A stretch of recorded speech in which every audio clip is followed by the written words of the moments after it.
Well, hey guys, and welcome to the Potager Garden, or the Allium Border, here in Oklahoma City today. It's about 74 degrees and very muggy. So grab your mosquito spray and maybe a notebook and a pen, because you might want to take some notes. I really appreciate you guys hanging out with me as I do some work in the border.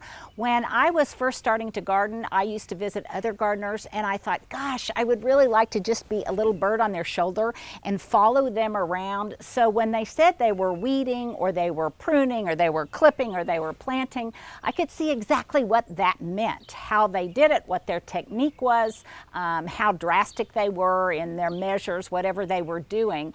And so I hope today that you will just be a little bird on my shoulder, and you will glean some of the same lessons that I gleaned from other gardeners in the past. So I'm in this area right now. It has evolved over time. It is, as I call it now, the Allium Border, because there are, I don't know how many, I should probably count them, ambassador alliums from colorblends.com. You guys can order them there in the border right now. These have been here, I want to say 3 or 4 years. They do reliably come back year after year if I let the foliage die down, because the foliage has to brown and die down, because that's what provides the food that will rejuvenate, fortify, and nourish these gorgeous flower heads for next year. I love them because they are whimsical. They've got a Dr. Seuss quality about them. Kids love them, and I like the way they kind of sway in the breeze. There's other varieties I also like, but we'll do that in another episode. So these are ambassador. They are about probably 4 feet tall. And so they're very statuesque. I love the way they look, and they're very dramatic. Now, I have to be really careful though, because when I'm working in the garden, if I'm digging, I can slit the bulbs and damage them, and then they won't come back next year. So it's something to be mindful of. And another reason why I don't mind so much the foliage dying back in place, because then I can mark them in some way with a plant marker or something to denote exactly where they are. Now, yesterday I told you guys in my YouTube video that I was going to be really kind of addressing this garden bed. I was going to work in it, and I was going to do a number of things. So I want to tell you all what I did in this front half of the border, and how it will look in contrast to the other half of the border where I haven't worked yet, and some of my thinking behind what I'm doing, because some of it might seem a little bit extreme to you guys, but there is method to my madness. So before we get started, I have my debris basket where ultimately all my weeds and cuttings will go in. I always make sure that in my garden trug I have some sunscreen. I've actually already sprayed some on, but I'm going to spray on some more. I have long sleeves on because I'm going to do a little bit of rose pruning. And then I also keep, it's not quite mosquito season yet, though Stuart just said that did you get a bite, Stuart? Not yet, but anyhow, I also keep off and bug spray in here. So I also, here's another little tip, you guys. I like to have a lightweight portable table that I can put my garden trug on, so that I'm not constantly bending over to get things out of my trug, because I do enough bending and lifting in the garden as it is. I don't need any more to add on to that.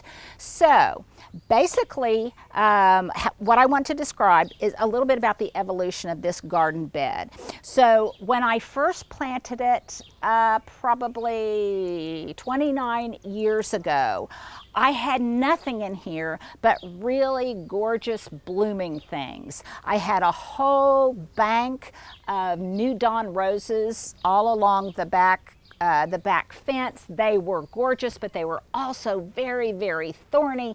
They were prone to black spot, and they also just don't last. Roses just don't last that long in Oklahoma because it gets so hot and so windy. It could look gorgeous one day, and then they can be wiped out the next. So over time, I decided I wanted maybe less flowering and more structure. At the same time I had those roses, I had tons tons of larkspur and poppies. Now, was it fabulous when it was in full bloom? It was glorious. But again, it was very high maintenance. It didn't last very long. And now I demand a lot more out of my garden beds and the planting so that they're more enduring and they make more of a commitment to me over the garden year. They're not just kind of a one-shot wonder. So what I then did was I added some evergreens for structure. So I have over here, I put 2 statuesque columnar arborvitaes in here.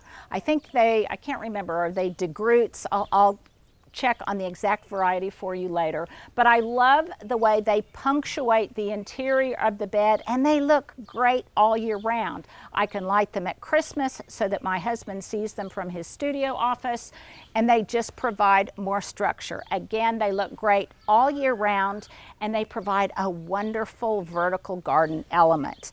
Now, the other thing that I did was I transplanted, and that's something you might want to note. Boxwoods transplant, at least in my experience, very easily if you get a large root ball and if you do it at a good time of year. So I had 2 conical or kind of pointy gumdrop boxwoods, wintergreen boxwoods that used to be on the other end of the potager. You couldn't see them as well, so I decided to punctuate the ends with these boxwood. Now, the brilliant thing about wintergreen is that one gets a little bit more light than the other.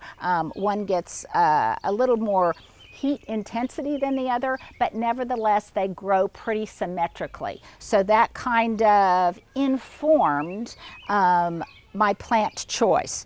So what I did yesterday and what I'm going to do at the other end of the border were several things. Number one, I pruned this boxwood.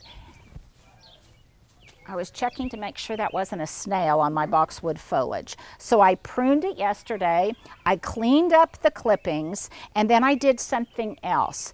Prior to my working in this garden bed, there were large clumps of that very common magenta tall phlox. I'll show it to you on the other end. A lot of it this time of year gets powdery mildew, and it really detracts from really good air circulation in here. So I cut a lot of it back hard. And what that did was enable you to see the profiles of all of these plants, which I think looks just beautiful right now. I also have some irises in here that were gifts from other people. I don't normally think of myself as an iris person, again, because the flowers just don't last very long, but I love the way the foliage looks. I love the spiky quality of it and the kind of a blue-gray quality that echoes other things I have planted in this same area. Right now, there's a nice color echo with the foliage of the poppies and also with the lavender. And you guys, if I had a plant that I would think of as the pandemic plant, it would be lavender, because I find it so soothing to me right now in every way possible. In fact, I clipped some of these flower heads. For Stuart, just for you, you can put them in your pocket because he likes them too. It's just they're very aromatic and very soothing, and just a nice way for you to interact and relate to your garden. And obviously the bees love it.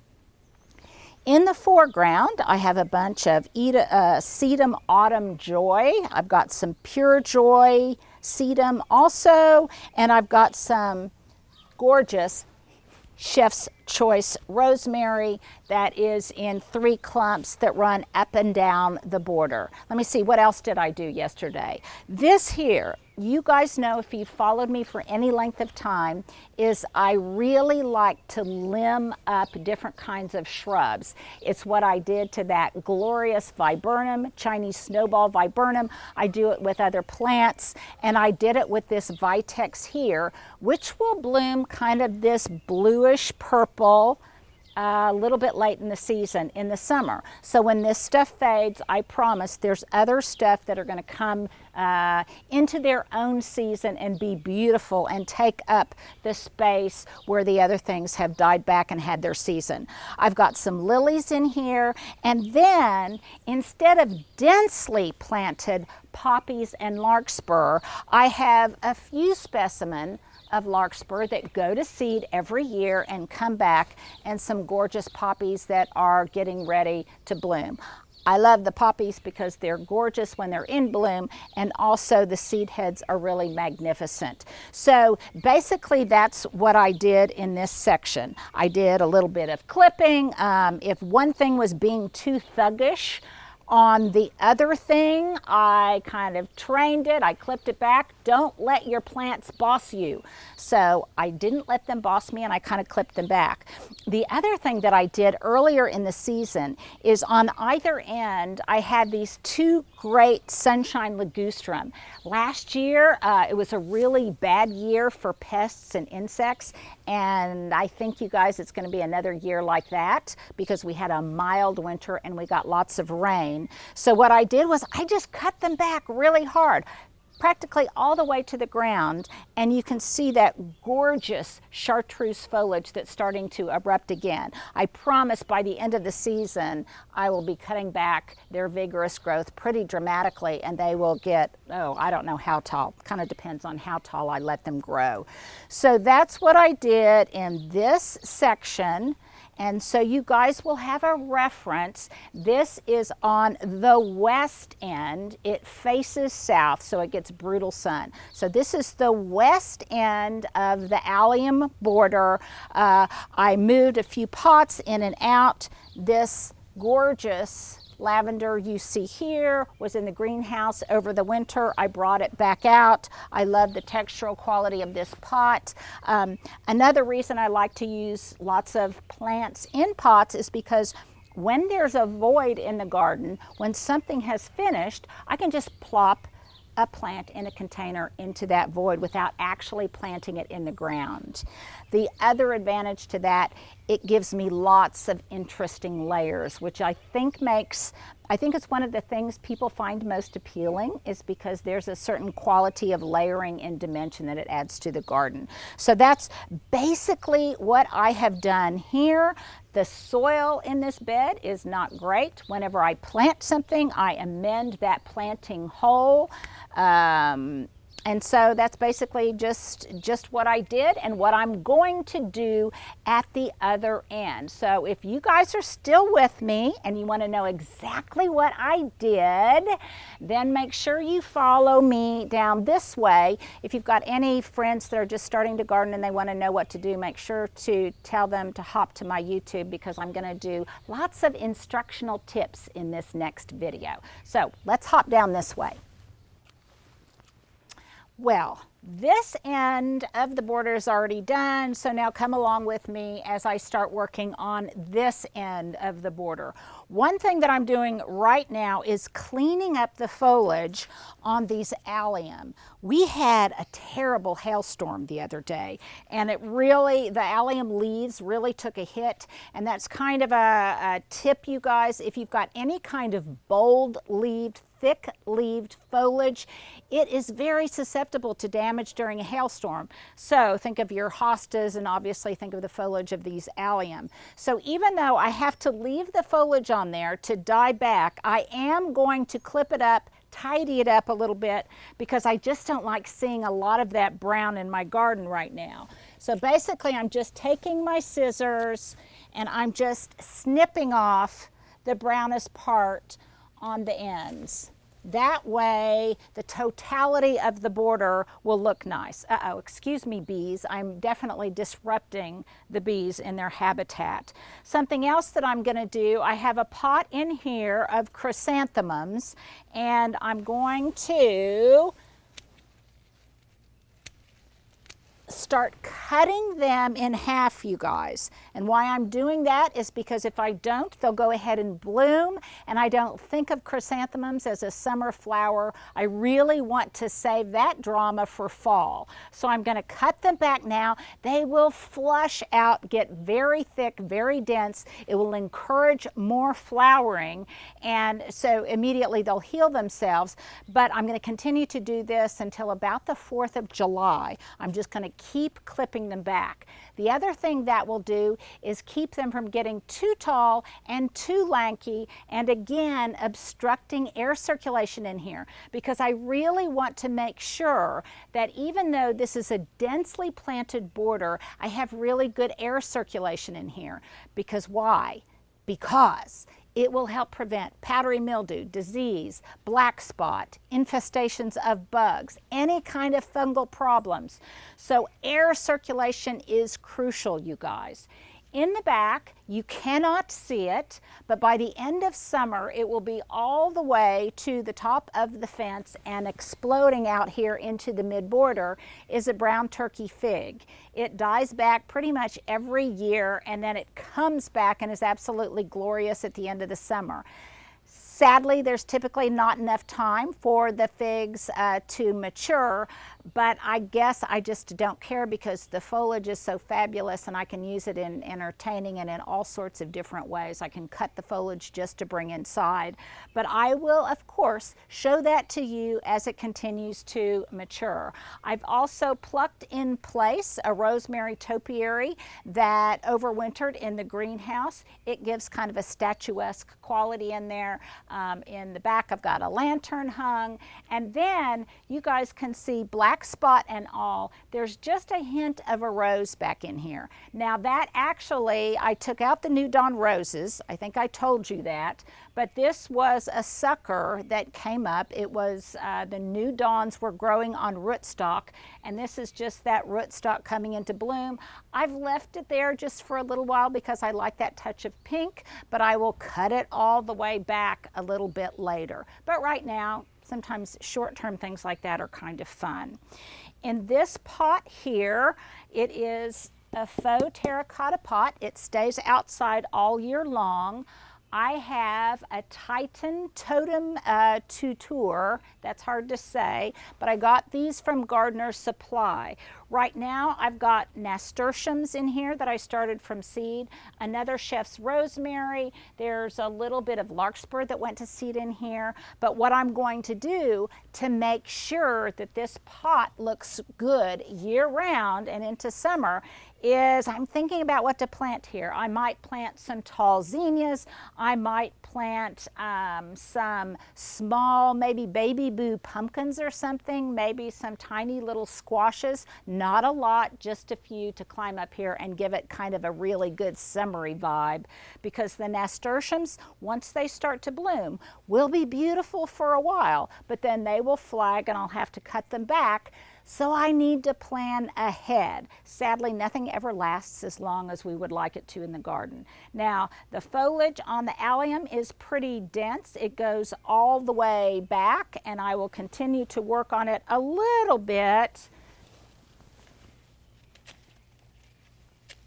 You can see I'm just snipping off the ends, not too much of the foliage, but as it goes to the back, I can't see it as much, and it doesn't bother me as much, so I'll probably just leave it there. Okay, now let's move down to this end of the bed. I've got a Grand Thomas rose back there and lots of the tall phlox that I was talking about. I've got my hoary knife from Gardener's Supply here, so if there's any weeding to be done, I have a problem with clover sometimes. I can really get down in there and dig it out, roots and all. So let's move to this end of the border, and I'll show you what all I did so that the entirety of it looks good, looks consistent, and has good air circulation. So come down there with me right now.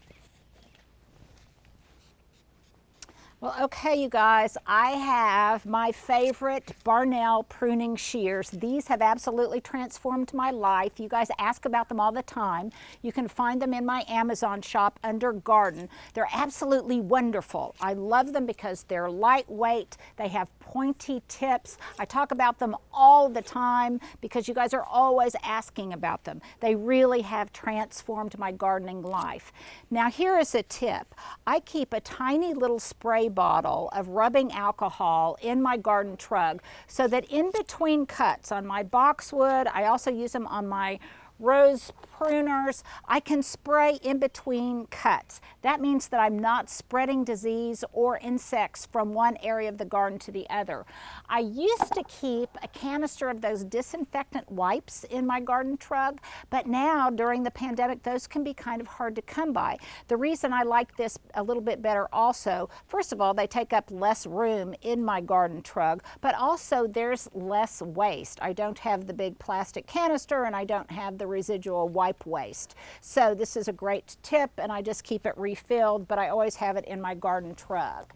Now, one reason it was so important for me to you guys to actually see me working in the garden is not just because I want you to see what I do and how I define working in the garden, but also because I think there's this impression out there that I have a fleet of gardeners who do this stuff for me, or that I had a big expensive designer come in and design all of this for me.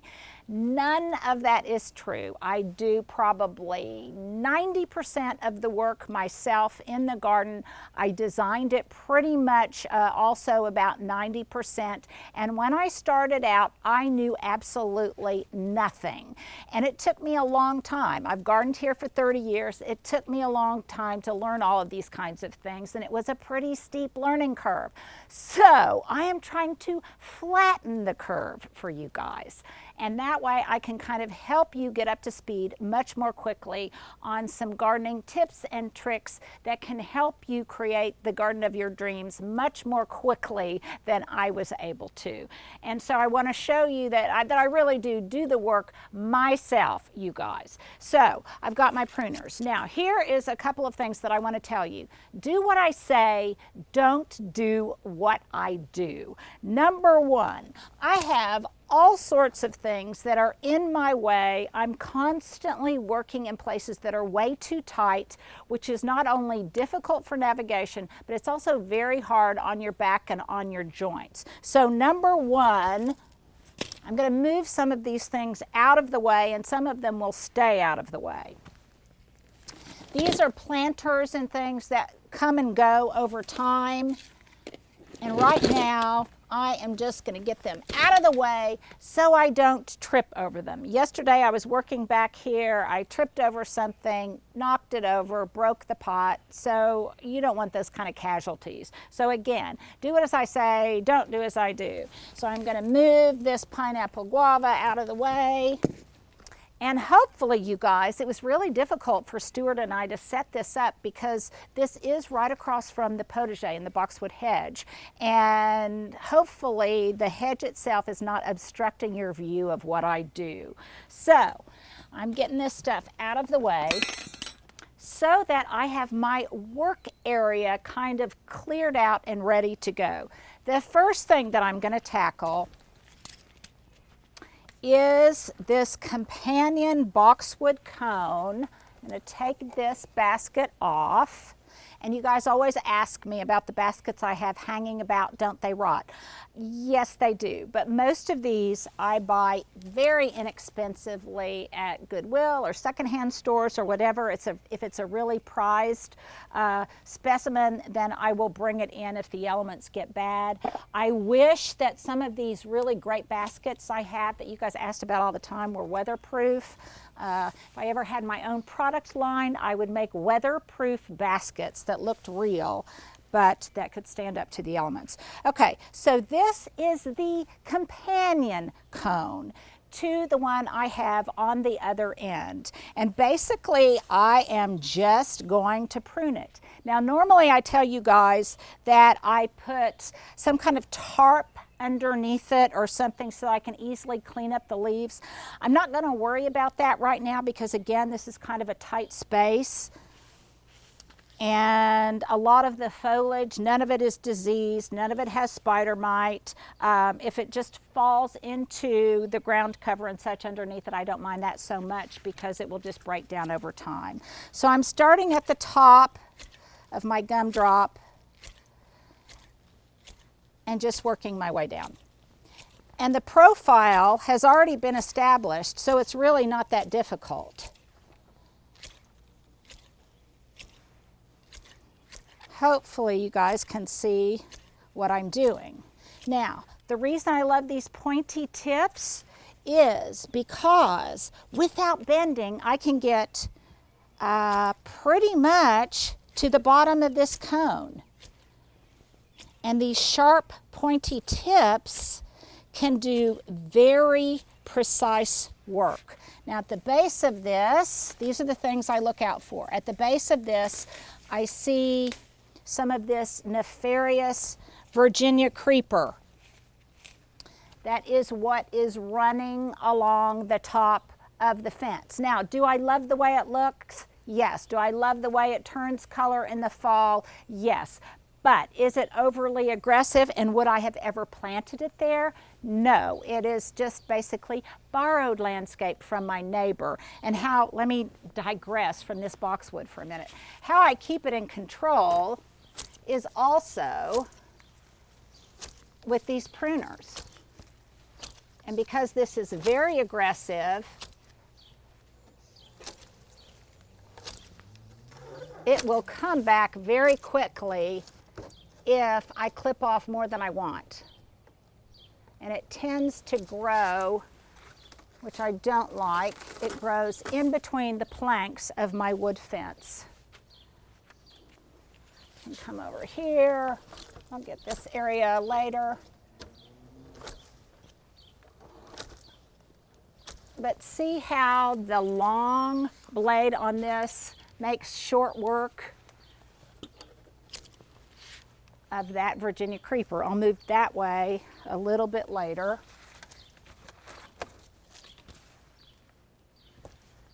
The other thing this is doing, of course, is creating more air circulation through here that's so important.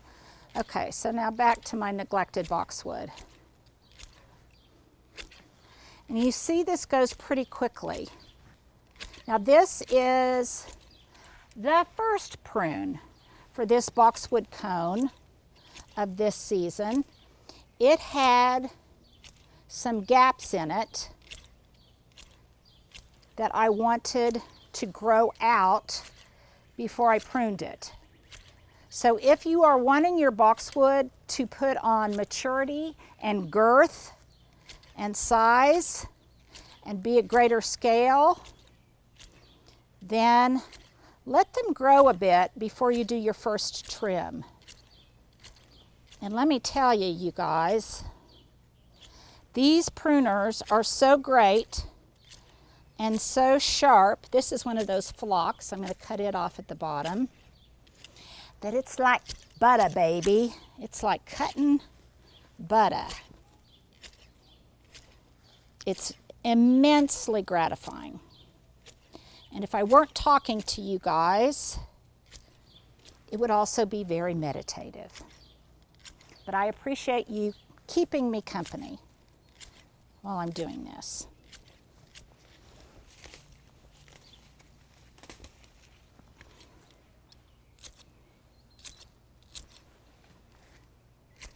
And you sometimes just need to move around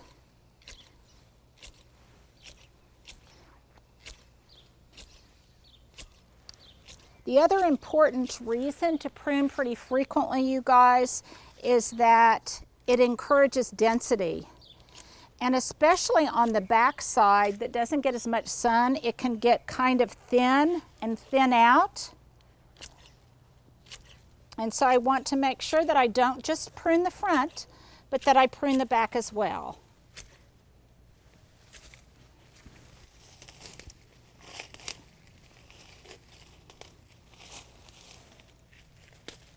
more of that Virginia creeper. Sometimes it's almost impossible to remove something, and all you can do is hope for containment, or mitigation, I guess, is the word of our times. Stuart, can you see that it's looking a lot more crisp? Okay. Sometimes Stuart rolls his eyes at some of the things I say, and he makes fun of me. But sometimes he'll give me a thumbs up because he's actually learned something.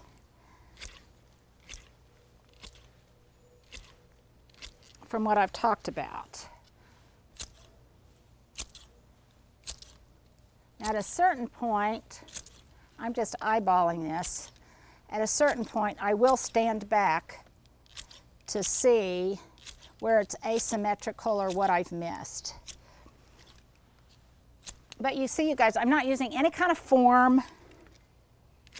It's very intuitive, it's not complicated, and it makes a wonderful punctuation point at the end of the border. The other reason that I like it is because I wouldn't like this pole to just be completely exposed on this dovecote. And you guys are always asking about this. I had this handmade about 25 years ago in Gore, Oklahoma by a woodworker. It has been restored a number of times since then, and it needs another restoration now. But it is one of my prized possessions and signature touches, I guess.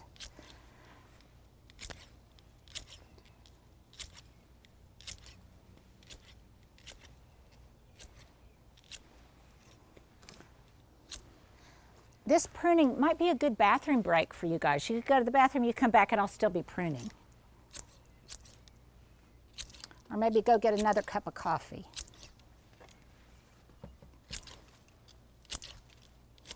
But apparently, you guys want to see the whole process. And you're getting it. Real time.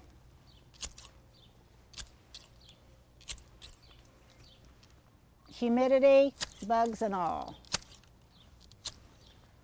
Now it kind of grows and conforms to the pole of the birdhouse, and I like that look. You can do this with other plants also. I've done it with euonymus. And I like the way it becomes very symbiotic and relates to the element that it's enhancing.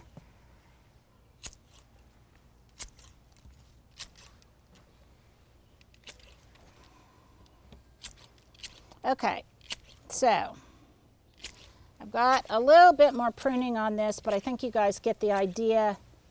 I can fine tune it a little bit later. I'm going to stand back and see if anything looks really wonky to me.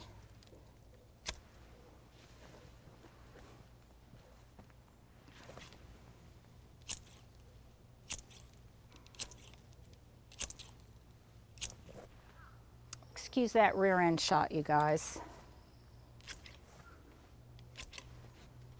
Okay, so that is done. I'm just leaving the clippings there for right now. Now, I still have my pruners. I told you about the tall phlox. It runs the length of this entire border, and it's very rambunctious. Now it will put out beautiful magenta blooms later in the summer that are really gorgeous, but it can be kind of aggressive. It really has galloped up and down the border. So I'm going to contain it.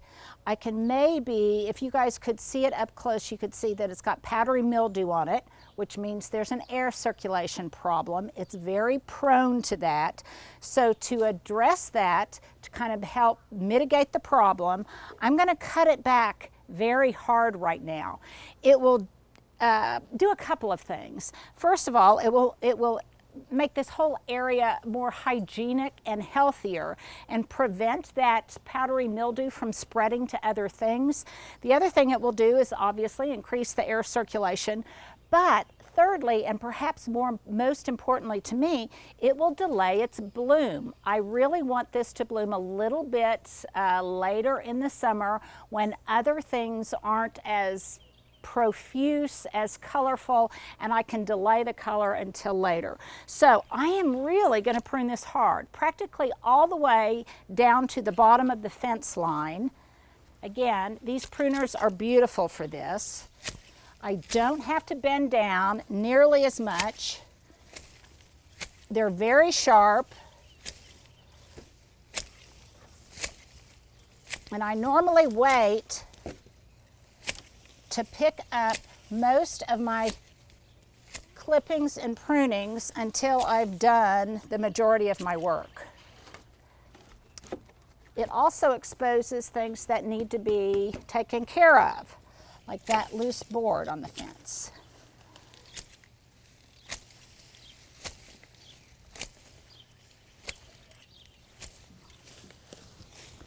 Now, that took practically no time at all.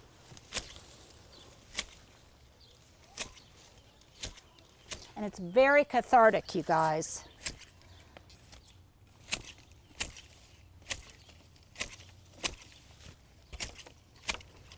If you are stressed, I highly recommend it.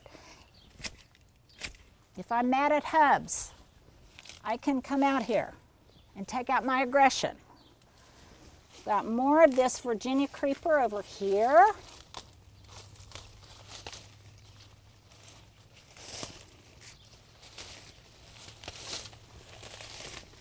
Again, not something I would ever plant, but I can control it. I do have a little bit of English ivy growing up on this fence, and I kind of like the way it looks. So for now, I'm going to leave it. Again, I will contain it later. I have some work on this rose that needs to be done, but we might save that for another episode. In the meantime, I'm going to come over here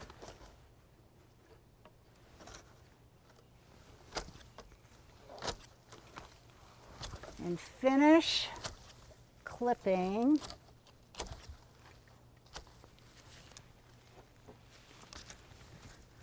this Virginia creeper. It's great for immediate gratification, you guys. I love it.